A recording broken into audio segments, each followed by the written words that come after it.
Hi, I'm Nikhil Patel. And I'm Chase McCard, and today we'll be illustrating the decomposition reaction of copper-2 carbonate hydroxide hydrate.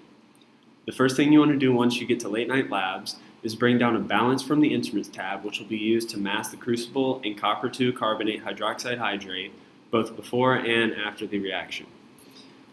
The next thing you want to do is go to the containers tab and find a crucible, which will be used to hold the copper-2 carbonate hydroxide hydrate during the reaction. Once you've gotten your crucible, place it on the balance and record the mass of 88 grams. And next you want to go to the Instruments tab, find a Bunsen burner, and bring it down to the lab table. Then go to the Materials tab, find copper-2 carbonate hydroxide hydrate, drag it onto the crucible, and select 5 grams. Then double-click the crucible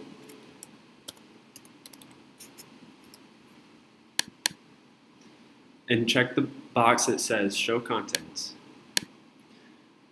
Next, you want to mask both the substance and the crucible, which is 93 grams, and record that mass in your lab notes.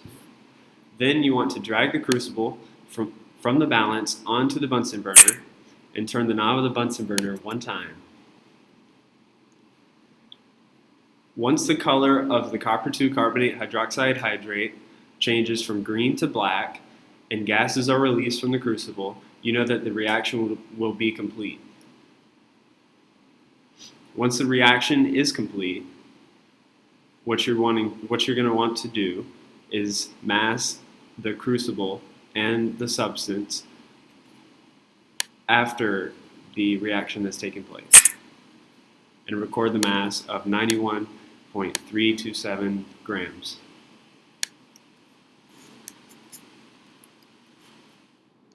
So the reaction that has occurred is a decomposition reaction. And a decomposition reaction is a reaction in which an energy source, heat in the Bunsen burner in this case, breaks up the bonds in the compound into 2 or more elements or compounds. So in this experiment, copper-2 carbonate hydroxide hydrate was broken down into copper oxide, carbon dioxide, and water. The carbon dioxide and water became gas and left the compound when heated. To start off, before calculating, you want to find out the molar mass of the copper-2 carbonate hydroxide hydrate.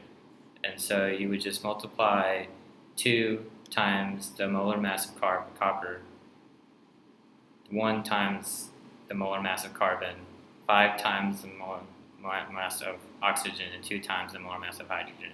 Once you add those up, you get a molar mass of 222.13 grams of copper-2 carbonate hydroxide hydrate.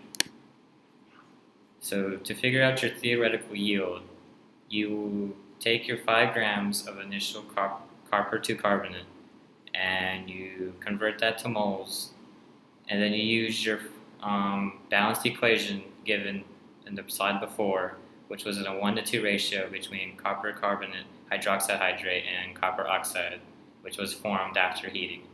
And then you multiply that by the molar mass of copper oxide, and you get a theoretical yield of 3.597 grams of copper oxide.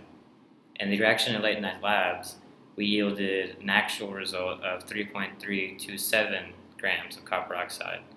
To calculate the percent yield, you divide the actual divided by the theoretical and multiply by 100 to get a percent yield of 92.5%.